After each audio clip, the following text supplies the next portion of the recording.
اجتناب ناپذیر، درک 12 نیروی فناورانه که آینده من را رقم میزنند.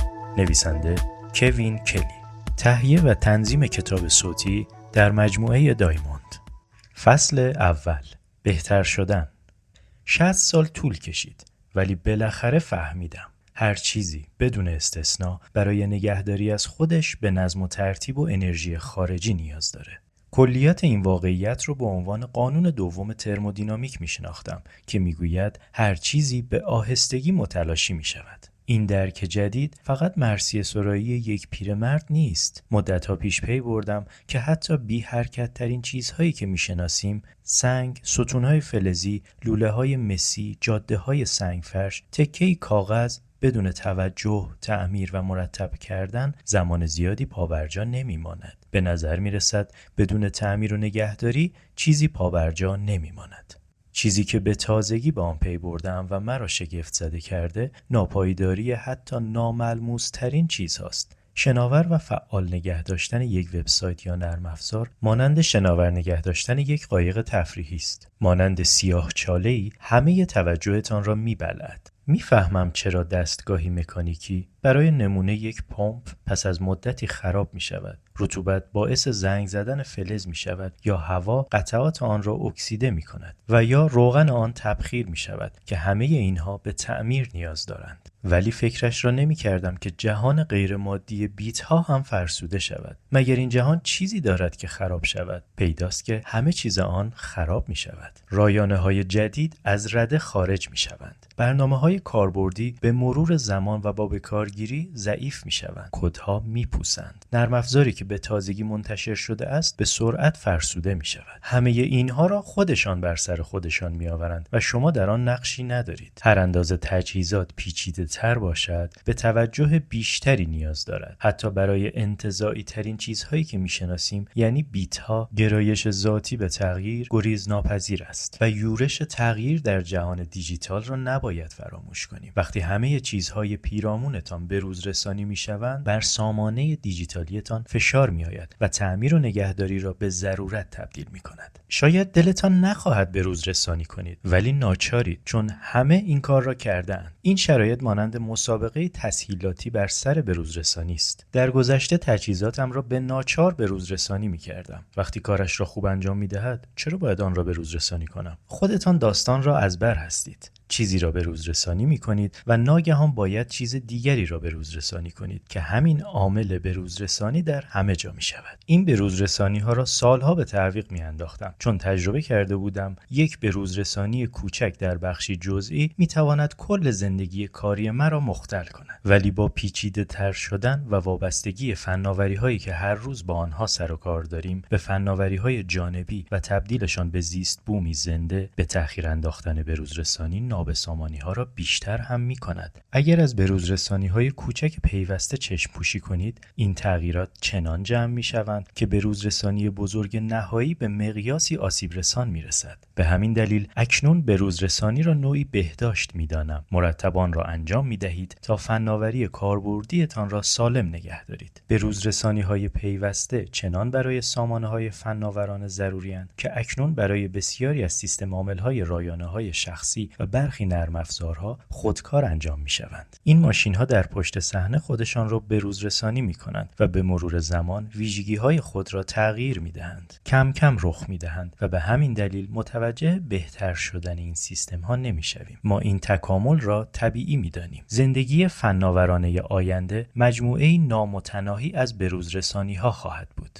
نرخ این تغییرات گام به گام هم رو به شتاب است. ویژگی ها تغییر می کنند. حالت های پیشفرض ناپدید و در نرم افزارها گزینه ها تغییر می کنند. پس از مدتی نرم افزاری را باز می کنم که استفاده چندانی از آن ندارم و چیزهایی که انتظارشان را دارم سر جایشان نیستند و از برخی گزینه ها هیچ نشانی نمانده است. اهمیتی ندارد یک ابزار خاص را چه مدت به کار برده اید. به روز رسانی های بی پایان شما را به یک تازه کار تبدیل می کند. در این عصر بهتر شدن همه به افرادی تازه کار تبدیل می شوند. بدتر از آن این که تا ابد تازه کار می مانیم. واقعیتی که شاید ما را متواضع کند. کند. این کار ادامه و ادامه می‌یابد. همه ما، تک تک ما در آینده و تا ابد افراد تازه کاری خواهیم بود که برای حرکت کردن پا به پای این تغییرات در تلاشیم. دلیلش این است: نخست اینکه بیشتر فناوری‌های مهمی که 30 سال دیگر زندگی را در سلطه خود می‌گیرند هنوز اختراع نشده‌اند. پس تازه کار بودنمان در روبرو شدن با آنها طبیعی است. دوم اینکه چون این فناوری‌های جدید به بروز رسانی‌های پیوسته نیاز دارند، تازه کار می‌مانید. سوم اینکه چرخه منسوخ شدن شتاب می‌گیرد. طول عمر میانگین یک برنامه کاربردی گوشی هوشمند 30 روز است. جایگزین شدن سریع این نرم افزارها به شما زمان لازم را برای حرفه‌ای شدن نمی‌دهد. تازه کار ابدی پیشفرض جدید برای همه است و اهمیتی ندارد که چه اندازه سن یا تجربه دارید. اگر بخواهیم راستش را بگوییم، باید اعتراف کنیم یکی از جنبه‌های بروز رسانی‌های بی‌پایان و بهتر شدن ابدی فناوری ساخت خلأهایی در دلمان است. در گذشته نچندان دور به این نتیجه رسیدیم که نمی‌توانیم حتی یک روز هم بدون گوشی هوشمند زندگی کنیم. چند ده سال پیش این نتیجه گیری شگفت زده امان می‌کرد. اکنون اگر سرعت اینترنت پایین باشد عصبانی می‌شویم، ولی پیش از این زمانی که آلوده اینترنت نشده بودیم روحمان هم خبر نداشت که چیست. به اختراع چیزهایی ادامه می‌دهیم که خواسته‌های جدیدی پدید می‌آورند، خلأهای جدیدی که باید پر شوند. افرادی از این خلأها که ساخته‌هایمان در دلمان پدید می‌آورند بسیار خشمگینند. آنها این نیازمندی همیشگی را نوعی تنزل می‌دانند که اصالت انسان را تحقیر می‌کند و منبع ناخشنودی پیوسته‌مان است. موافقم که فناوری منبع این احساس است. شتاب فناوری ما را به سوی پیگیری جدیدترین‌ها می‌برد. جدیدترین‌هایی که با پیدایش چیز جدید بعدی همیشه ناپدید می‌شوند و بنابراین خوشنودی هم از چنگمان می‌رود. ولی این ناخشنودی همیشگی ناشی از فناوری را جشن می‌گیریم. تفاوت ما با اجداد حیوانیمان در این است که فقط به بقا راضی نیستیم، بلکه به شدت مشغول ساخت خواسته‌هایی هستیم که باید ارضایشان کنیم و خواسته‌های جدیدی می‌سازیم که هرگز آنها را نداشته‌ایم. این ناخشنودی آغازگر نبوغ و رشدمان است. نمی‌توانیم بدون پدید آوردن خلأهایی در دلمان خودمان و خود گروهیمان را گسترش دهیم. خود را بیشتر در برابر تغییرات می‌گذاریم و ظرف کوچک هویتمان را بزرگ می‌کنیم. این کار می‌تواند دردناک باشد، البته که با دگرگونی‌ها و ناراحتی‌هایی مواجه می‌شویم. تبلیغات طولانی و پر اطلاعات آخر شب و صفحات وب بسیاری که حول فناوری‌های در حال منسوخ شدن هستند برای بهتر شدن حالمان چندان روش‌های خوبی نیستند، ولی باید بدانیم که مسیر توسعه‌مان بسیار کسل کننده، یک نواخت و روزمره است. وقتی آینده بهتری را تصور می‌کنیم، باید این ناخشنودی پیوسته را هم در نظر بگیریم. جهان بدون ناخشنودی آرمان شهر است، ولی آرمان شهر راکد است. جهانی که در برخی جنبه‌ها بسیار متوازن است، در جنبه‌های دیگر به گونه وحشتناکی نامتوازن خواهد بود. آرمان شهر هیچ مشکلی برای حل کردن ندارد، بنابراین هیچ فرصتی هم در آن وجود ندارد. نیازی نیست نگران این دوگانگی‌های آرمان شهر باشیم، چون آرمان شهرها هرگز پدید نمی‌آیند. همه آرمان شهرها دارای کاستی‌های خود تخریبگر هستند. بیزاری من از آرمان شهرها حتی از این هم بیشتر است. تاکنون با آرمان شهری فرضی برخورد نداشتم که دوست داشته باشم در آن زندگی کنم. زندگی در آرمان شهر حوصله‌ام را سر میبرد. ویران شهرها متضاد تاریک آرمان شهرها بسیار سرگرم کننده ترند. تصورشان هم بسیار آسان تر است. آیا کسی هم هست که نتواند آخر زمانی را تصور کند که فقط یک نفر روی زمین باقی مانده است، یا جهانی که ربات‌ها بر آن حکومت می‌کنند، یا کلان شهری در مقیاس یک سیاره که به آهستگی رو به فروپاشی است، یا حتی ساده‌تر از همه پایان جهان با سلاح هسته‌ای؟ حالت‌های احتمالی بی‌پایانی برای فروپاشی تمدن مدرن وجود دارند، ولی چون که ویران شهرها سینمایی و دراماتیک هستند و تصورشان آسان‌تر است، احتمال وقوعشان بیشتر نمی‌شود. ناکارایی بیشتر ویران شهرها ناپایداری آنهاست. در واقع از میان بردن تمدن کار سختی است. هر اندازه چنین فاجعه‌ای بزرگتر باشد، آشفتگی آن هم با سرعت بیشتری به پایان میرسد. این قانون شکنان و دنیاهایشان که از موج نخست پس از نابودی بسیار هیجان زده به نظر میرسند، به زودی جایشان را به جرایم سازمان یافته و شبه نظامیان میدهند. پس این بیقانونی به سرعت به باجگیری تبدیل تشکیل می شود و این باجگیری بسیار سریعتر به دولتی فاسد می انجامد و همه این کارها برای افزایش درآمد تبهکاران است. یعنی آزمندی انسان هرج و مرج را درمان می کند. ویران شهرهای واقعی به جای جهان فیلم مکس دیوانه بیشتر شبیه اتحاد جماهیر شوروی هستند. به جای بیقانون بودن به گونه خفه کننده دیوان سالارانه هستند. ترس بر این جوامع حکومت می کند و جامعهشان جز برای تعدادی انگشت شمار پر از موانع است. ولی مانند دزدان دریایی 2 سده پیش بیش از آنچه آشکار است قانون و نظم بر آن حاکم است. در واقع قانون شکنان خشمگینی که با تصور ویران شهرهای واقعی به ذهن می‌آوریم در جوامع از هم پاشیده اجازه حضور ندارند. قانون شکنان بزرگ هرج و مرج ویران شهر و قانون شکنان کوچک را در کمینه خود نگه می‌دارند.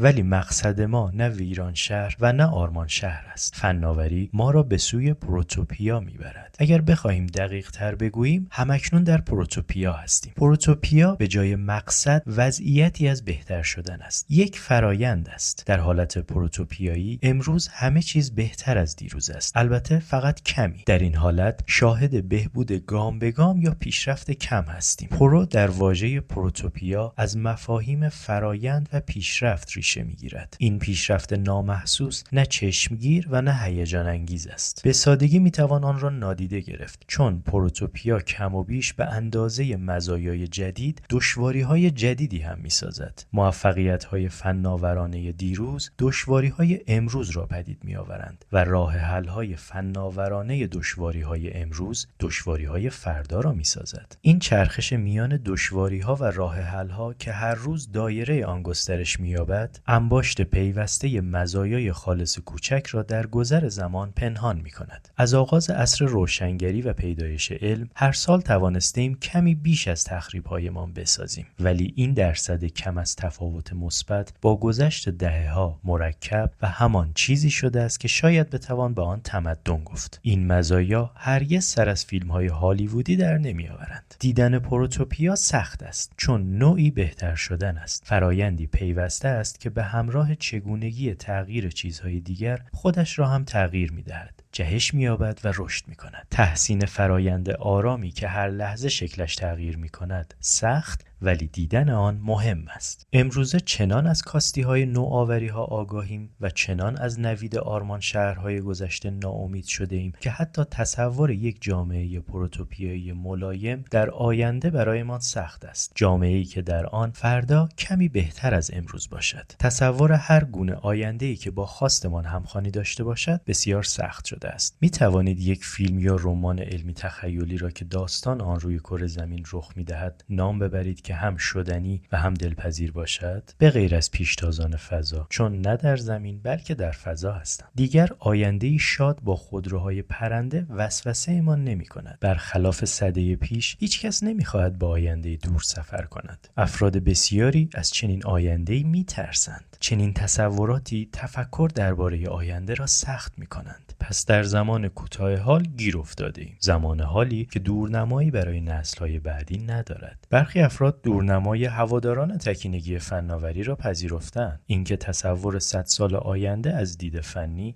نشدنی است. این تفکر دیدمان را به آینده کور می‌کند. شاید این کوری همان درد گریز ناپذیر جهان مدرنمان باشد. شاید در این برهه تمدن و پیشرفت فناوری وارد زمان حال ابدی و بی‌پایانی شویم که زمان گذشته و آینده‌ای در آن وجود ندارد. آرمان شهر، ویران شهر و پروتوپیا ناپدید شوند. فقط حال کورکورانه باقی بماند. انتخاب دیگرمان آن است که آینده و بهتر شدن آن را بپذیریم. آینده‌ای که به سوی آن می‌رویم محصول یک فرایند است. فرایند بهتر شدنی که امروزه آن را می‌توان دید. می‌توانیم تغییرات نوپدید کنونی را که آینده‌مان را می‌سازند با آغوش باز بپذیریم. مشکل بهتر شدن پیوسته به ویژه در خزش پروتوپیایی این است که تغییر همیشگی می‌تواند دید ما را به تغییرات گام به گام کور کند. وقتی پیوسته در حرکت باشیم دیگر متوجه حرکت نمی‌شویم. بنابراین بهتر شدن یک کنش خودپنهانگر است که اغلب فقط با نگاه به گذشته می‌توان آن را دید.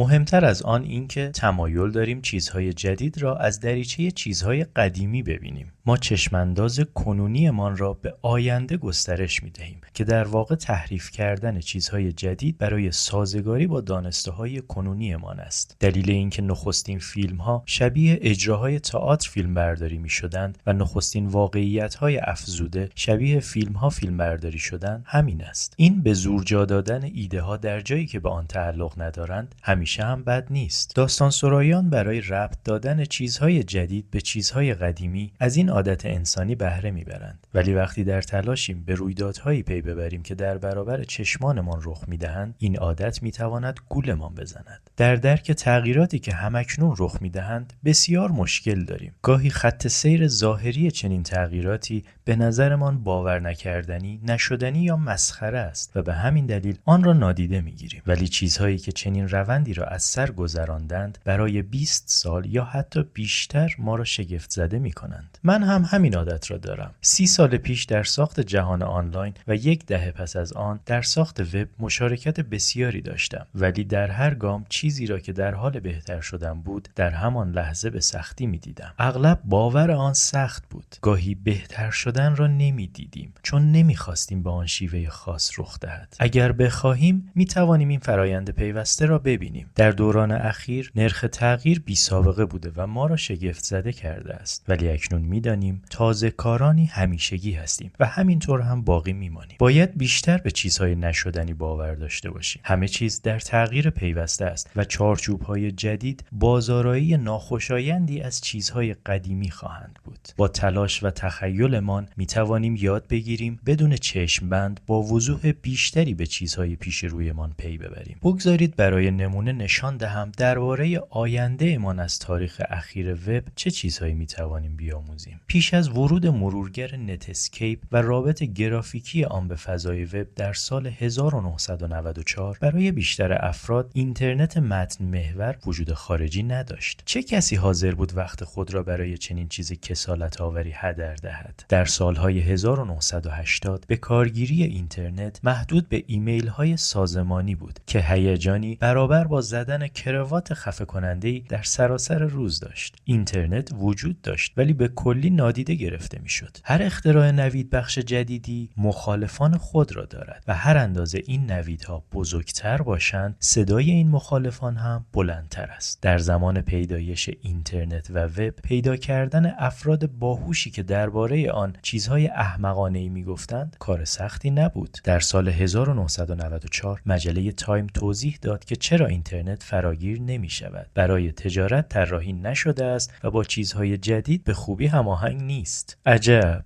نیوزویک در فوریه 1995 شک خود را بی‌پرده تر بازگو کرد. اینترنت؟ بی خیال بابا. این مقاله را کلیف استول متخصص فیزیک نجومی و شبکه نوشته بود که میگفت خرید آنلاین و انجمنهای آنلاین یک رویای دور از واقعیت و برخلاف عقل سلیم است. او ادعا میکرد حقیقت این است که هیچ پایگاه داده آنلاینی جای روزنامه شما را نمیگیرد. ولی نیکولاس نگروپونت مدیر آزمایشگاه رسانه MIT پیش بینی میکند که به زودی کتابها و روزنامه‌هایمان را مستقیم از اینترنت میخریم.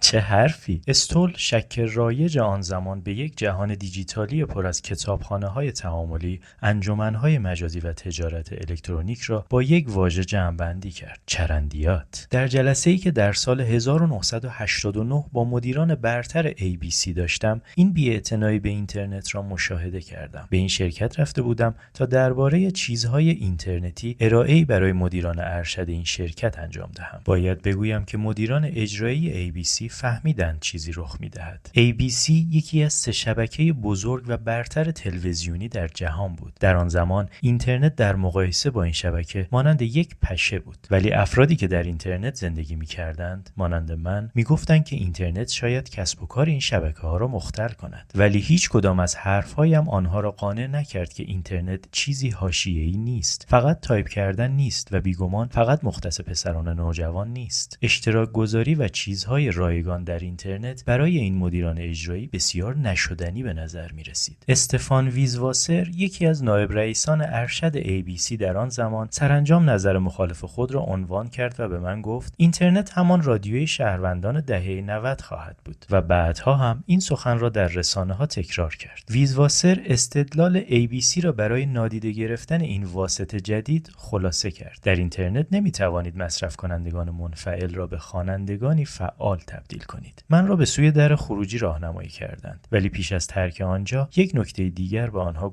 گفتم نگاه کنین، میدونم که آدرس اینترنتی abc.com هنوز آزاده. متخصص کامپیوترتون رو پیدا کنین و بهش بگین سریع این آدرس رو بخره. حتی بهش فکر هم نکنین. بخریدش، ضرر نمی‌کنین. به سردی از من تشکر کردند. پس از یک هفته این دامنه را بررسی کردم. هنوز خریداری نشده بود.